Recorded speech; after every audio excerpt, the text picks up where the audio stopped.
போண்டா பண்ண போகிறோம். அதுக்கு கொஞ்சம் கோதுமை மாவு, இந்த மைதா மாவு, அரிசி மாவு, கொஞ்சம் கடல மாவு போட்டு கொஞ்சம் சோடா உப்பு, கொஞ்சம் தேவையான உப்பு கலக்கி வச்சுருக்குறோம். ஒரு 10 நிமிஷம் ஊறணும். நல்லா கலக்கி வச்சுருக்குறோம். அரிசி மாவுனா இட்லி மாவு, இட்லி தோசைக்கு போடுறோம் அந்த மாவில் ஒரு கரண்டி எல்லாம் போட்டு வச்சுக்கலாம். அதுக்கு சேர்த்து வேணுங்கிற பொருள் கொஞ்சம் வெங்காயம், கொஞ்சம் கருவேப்பிலை, கொத்தமல்லி தழை. ஏன்னா இதில் மிளகு பொடி போட்டதுனால மிளகாயெல்லாம் வேண்டாம்.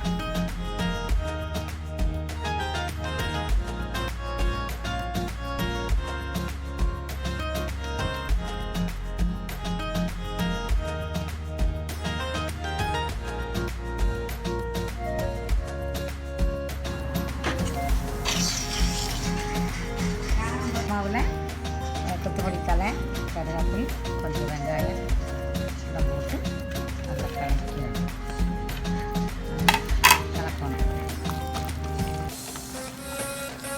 நல்லா கலக்கி எண்ணெய் வறுத்துட்டு வச்சு சின்னதாக போடணும். உடனே நல்லா புசு புசுன்னு குழந்தைகளுக்கு சாயந்தரம் டிஃபன் தரலாம். காலையில் நல்லா விரும்பி சாப்பிடுவாங்க.